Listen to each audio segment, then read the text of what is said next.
एक पत्नी जो इस बात से खुश थी कि उसे शादी के महज 3 महीने बाद ही एक ऐसा पति मिल गया जो उसे अच्छी तरह समझता था, उसने अपने पति को मार डाला, उसके टुकड़े टुकड़े कर दिए और उसे कुत्तों को खिला दिया। पत्नी को ऐसा क्यों करना पड़ा? फिल्म की कहानी बहुत दिलचस्प है। इस वीडियो को लाइक करें और ऐसी ही और दिलचस्प कहानियों के लिए हमारे चैनल को सब्सक्राइब करें। जैसे ही फिल्म खुलती है, नायिका पूर्णी घर का सारा काम करने के बाद अपने पति को जगाती है। उसका नाम अरविंद है। वह एलआईसी एजेंट के तौर पर काम करता है। तभी वह कहती है कि टिफिन तैयार है, खा लो, और तभी अरविंद को फोन आता है। जरूरी काम बताकर अरविंद अपनी पत्नी से पूछता है कि क्या वह उससे वो 2 शब्द नहीं कहेगी। तो अरविंद पूर्णी को आई लव यू कहता है और चला जाता है। शाम को ड्यूटी से आया पति नायिका से प्यार भरी बातें करता है और उससे पूछता है, क्या हाल है, चलो सो जाएं। नायिका भी कहती है, तुम फिर कब ऐसा करोगे? अरविंद पूर्णी से बहुत प्यार करता है।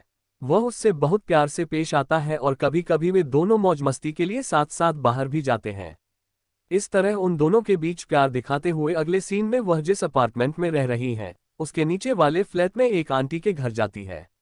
अपार्टमेंट की सभी महिलाएं त्योहार होने के कारण खाना बना रही हैं। उनके बारे में बात करते हुए वह पूर्णी को कुछ सलाह देती है। उसकी शादी को 3 महीने हुए हैं, इसलिए बच्चे पैदा करने में जल्दबाजी मत करो। कम से कम 2 साल रुक जाओ। पत्नी पति के रिश्ते का आनंद लो। जब बोर हो जाओ तो बच्चे पैदा करो, वह सलाह देती है। लेकिन आंटी, जो उन सभी से बड़ी हैं, ऐसी बातें कर रही हैं। शादी करने का क्या मतलब है? इसीलिए तो शादी है। आंटी नायिका के सामने वाले फ्लैट में रहने वाली नैन्सी नाम की महिला के बारे में बात करती रहती है और पूछती है कि जब हम बूढ़े हो जाएंगे तो हमारे बच्चों के अलावा हमारा ख्याल कौन रखेगा। उसका पति, जिसकी शादी सही समय पर हुई थी, भाग गया। दुर्भाग्य से अब वह अकेली है और उसका कोई नहीं है। लेकिन ये सब सुनने के बाद वहां मौजूद महिलाएं हमें ऐसे देख रही हैं जैसे हम ही हैं जो। लेकिन अगले दिन पूर्णी की दोस्त की बहन इंटरव्यू के लिए आती है। क्या आप चाहते हैं कि वो यहाँ रहे? वो अपने पति से पूछती है। इस पर अरविंद कहता है कि इसमें कोई दिक्कत नहीं है। वो कहता है कि वो 1 हफ्ते तक रहेगा, मुझे इससे कोई दिक्कत नहीं है। अगले दिन उसके दोस्त की बहन आती है। वो अपने पति से मिलवाती है और उसे हीरोइन के बारे में बताती है। वो लड़की हीरोइन की कार भी चलाती है। वो उससे ये भी कहती है कि अगर उसके पास किसी चीज का आइडिया है तो वो तब तक नहीं रुकेगी जब तक वो उसे जीत नहीं लेती और उसे अपने किरदार के बारे में नहीं बताती। ये सब सुनने के बाद उसके पति की ड्यूटी का समय खत्म हो जाता है। वो जाते समय पूर्णी से कहता है कि मंदिर जाकर मुझे भी छोड़ दे और उसके साथ कार में बैठ जाता है। लेकिन इधर अरविंद उससे कहता है कि जाकर मेरा फोन ले आ। अकेली लड़की कहती है, आपका फोन नहीं दिख रहा है, एक बार आपके फोन से रिंग कर दूं। कॉल करने के बाद उसे फोन मिल जाता है। वह सीढ़ियों से ऊपर नीचे जाने से थक चुकी है। वह लड़की से पूछती है कि क्या वह उसे थोड़ा गर्म पानी दे सकती है। वह वापस उस लड़की के पास जाती है जिसने रसोई में गर्म पानी रखा है और अरविंद उसकी ओर चल रहा है। लड़की डर के मारे अरविंद पर गर्म पानी डाल देती है। अचानक वह अपने पीछे तटबंध के किनारे पर गिर जाता है, जिससे उसका सिर जोर से टकराता है और वह गिर जाता है। लड़की भ्रमित हो जाती है और उसे समझ में नहीं आता कि क्या करे। वह ऐसे ही गिर जाता है, यह नहीं जानता कि अरविंद मर गया है या जीवित है। मंदिर से आई नायिका इस बात से परेशान है कि क्या हुआ, लेकिन इसी बीच अरविंद को एक संदेश मिलता है। वॉयस मैसेज में लिखा है, बेबी जल्दी आओ, कब तक?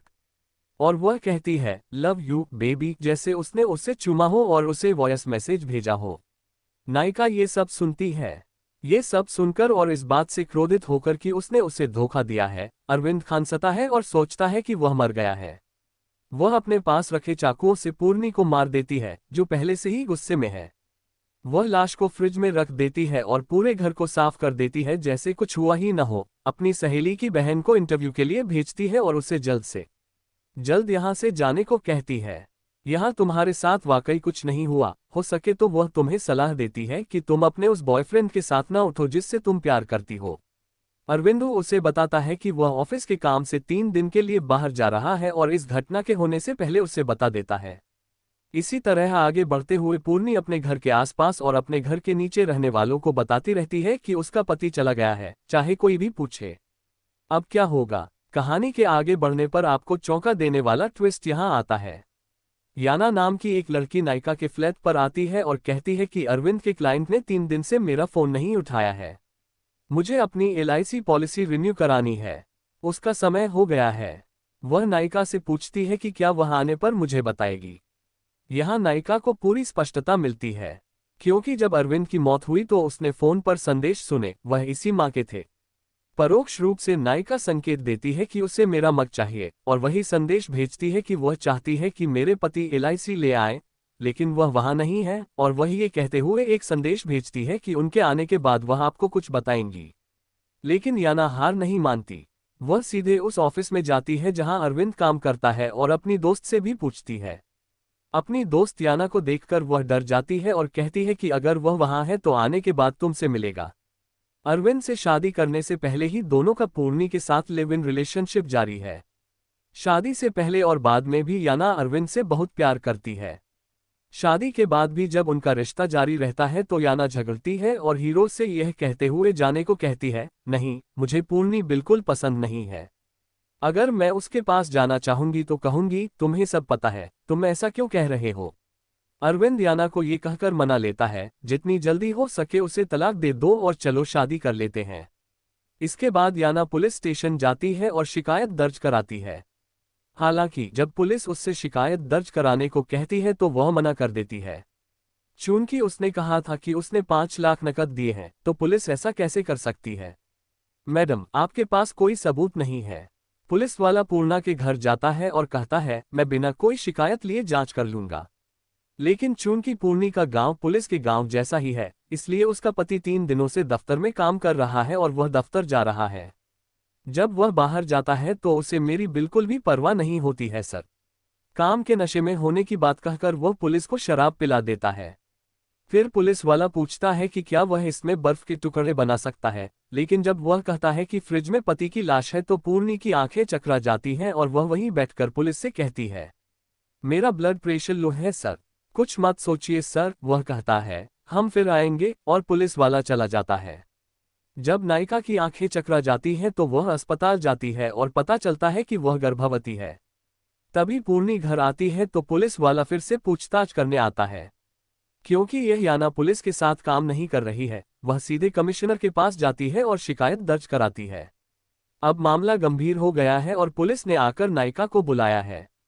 उन्होंने उसे आखिरी बार कब बुलाया था, यानी उसके जाने से 1 दिन पहले। उसके जाने के बाद उसने कभी फोन नहीं किया। जब उसने पूछा कि क्या हुआ सर, उसके मोबाइल के सिग्नल इसी इलाके में दिख रहे थे। कार की चाबी देने के बाद उसने कार खोली और देखा कि मोबाइल अभी भी वहीं था। अब पूर्णी ने ये सब देखा जैसे उससे पता ही न हो कि क्या हुआ। उसने कहा, यह मेरे पति हैं, उन्हें क्या हुआ। वह रो रोकर कह रही थी, क्या हुआ मम्मी, अपने फ्लैट पर आओ, मुझे कुछ सवाल पूछने हैं। पुलिस पूर्णी से सवाल पूछने लगी। तभी नैन्सी आकर कहती है, क्या है सर, बिना किसी वारंट के आप अकेली महिला के पास आकर सवाल पूछ रहे हैं, वह भी बिना किसी महिला कांस्टेबल के। आप उसे ऐसे क्यों परेशान कर रहे हैं। नैन्सी जोर से कहती है कि आप चले जाए, और पुलिस चली जाती है। याना अपने वकील को लेकर आती है और उसे थाने में बिठा देती है। इसके अलावा अगर पति को पता चल जाए कि उसे पूर्णी पर शक है तो बहुत अच्छा रहेगा सर। जब आपने कहा कि आपको कोई शक नहीं है तो ये पुलिस वाला नाराज हो जाएगा और उसके पति का पता चल जाएगा। आपके लिए कितनी बड़ी मुसीबत है। आपने जो 5 लाख दिए उसका कोई सबूत नहीं है। अगर आप इस फोन को चेक करेंगे तो आपको बहुत हैरानी होगी अगर आपको पता चले कि आपका उससे किस तरह का रिश्ता है। वो चिल्ला रहा होगा कि तुम शादीशुदा आदमी के साथ कैसी कैसी हरकतें करती हो। तभी असिस्टेंट कमिश्नर एसआई वहां घूम रहा होगा। आप किस तरह की पूछताछ कर रहे हैं, हमें कमिश्नर ऑफिस से शिकायत मिली है तो ये कितना बड़ा सिग है।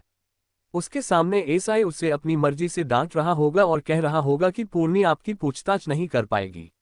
वो उसे कल थाने आने को कहेगा और पूर्णी को थाने बुलाएगा। अब इस एसआई को इस पूर्णी की बातों के आधार पर पूरी स्पष्टता मिल जाएगी। उनके बीच कुछ हुआ लेकिन पूर्णी ने इसके बारे में किसी को नहीं बताया। लेकिन अगर याना अरविंद से प्यार भी कर लेती है और उससे बताती है कि उसकी दोस्त उसे धोखा दे रही है तो भी याना को कोई फर्क नहीं पड़ता। उसकी दोस्त जवाब देती है कि चाहे वो कुछ भी करे, बस आकर उससे मिल ले तो काफी है। तभी असिस्टेंट कमिश्नर याना को फोन करता है और पूर्णी के बारे में पूछता है। वह जो कहती है उसके अनुसार उसे इस बात का जरा भी दुख नहीं है कि अरविंद वहां नहीं है। इसके अलावा उन दोनों के बीच झगड़ा भी हुआ था। पूर्णी उससे यह बात छिपाता है। वह उससे ये भी कहता है कि वह इस मामले की जानकारी के लिए तुम्हारे पास आएगा और व्यक्तिगत रूप से तुमसे मिलकर उसका पता लेगा। ये सब सुनने के बाद वह पूर्णी के पास जाता है और उसे उसके और अरविंद के बीच के रिश्ते के बारे में बताता है और उसे बताता है कि वह गर्भवती है। उसकी मां ने उसे बताया कि वह गर्भवती है और वह अपने पिता के मरने तक उनके साथ रहा। उसने उसे बिना ये जाने पाला कि उसके अजन्मे बच्चे का पिता कौन है। अब अगर उसे नहीं पता कि पिता कौन है तो यह समाज उसे कैसे देखेगा। कृपया पूर्णी उससे बहुत दर्द से पूछती है कि अरविंद कहाँ है। लेकिन जब पूर्णी जवाब नहीं देती है तो पुलिस याना के घर आती है और उसे उन चित्रों के बारे में बात करने के लिए मजबूर करती है जो वह बना रही है। अगले दृश्य में पूर्णी याना के घर आती है और कहती है, तुमने जो कहा उससे मुझे दुख हुआ। जैसे ही वह कहती है, मैंने अरविंद को मार डाला, याना भी पुलिसकर्मी को मार देती है और उसे फ्रिज में छिपा देती है, ठीक उसी तरह जैसे उसने अरविंद को मारकर फ्रिज में छिपा दिया था। उनकी बातचीत के दौरान पुलिसकर्मी का शव फ्रिज से बाहर आ जाता है। लेकिन यहाँ जो होता है वह ये है कि उसे परेशान करते हुए याना अपने हाथ में मिले पेन टूल से पुलिसकर्मी की गर्दन पर वार करती है। पुलिसकर्मी की मौके पर ही मौत हो जाती है। कुछ महीने बाद फिल्म की शुरुआत में उसका रिश्तेदार, एक पुलिस अधिकारी जो पूर्णी से पूछताछ करने आया था, एसआई पोस्ट से ट्रैफिक में चला जाता है। इस एसआई के सामने जो कांस्टेबल था वह एसआई बन जाता है। वह पूर्णी के पास आता है और कांस्टेबल से कहता है कि उसे पहले से ही पूर्णी पर शक है और वह कुछ छिपा रही है। इसलिए वह फिर से पूर्णी के पास आता है और कहता है कि वह आपके पति को किसी भी तरह ढूंढ लेगा और एसआई ने लड़की को धोखा दिया और भाग गया, इसलिए आपने जो शिकायत दी थी वह भी उसके पास रह गई। जब वह कहता है कि वह कुछ नहीं कर सकता तो याना 5 महीने की गर्भवती पेट के साथ आती है और कांस्टेबल के सामने बैठ जाती है। उन दोनों को देखकर कांस्टेबल चौंक जाता है और सोचता है कि यहाँ क्या हो रहा है। वह बाहर जाता है और अपने सहयोगी को बुलाता है और उसे जल्दी आने के लिए कहता है। लेकिन तभी पास में एक कुत्ता एक बड़ी हड्डी खाता हुआ दिखाई देता है। इस पर शक करने वाले एसआई कुत्ते को खींचता है और हड्डी की जांच करना चाहता है, लेकिन कुत्ता एसआई की गर्दन पर काट लेता है। अगले दृश्य में वह अपने पति के शरीर के साथ क्या हुआ इस बारे में सफाई देती है। एक दिन वह आधी रात को टुकड़ों को पकाती है और उन्हें कुत्तों को खिलाती है। फिल्म का अंत नायिका द्वारा अपने पति को मारने, उन्हें टुकड़ों में काटने और कुत्तों को खिलाने और फिर एसआई को मारने और वही करने के साथ होता है। देखने के लिए धन्यवाद।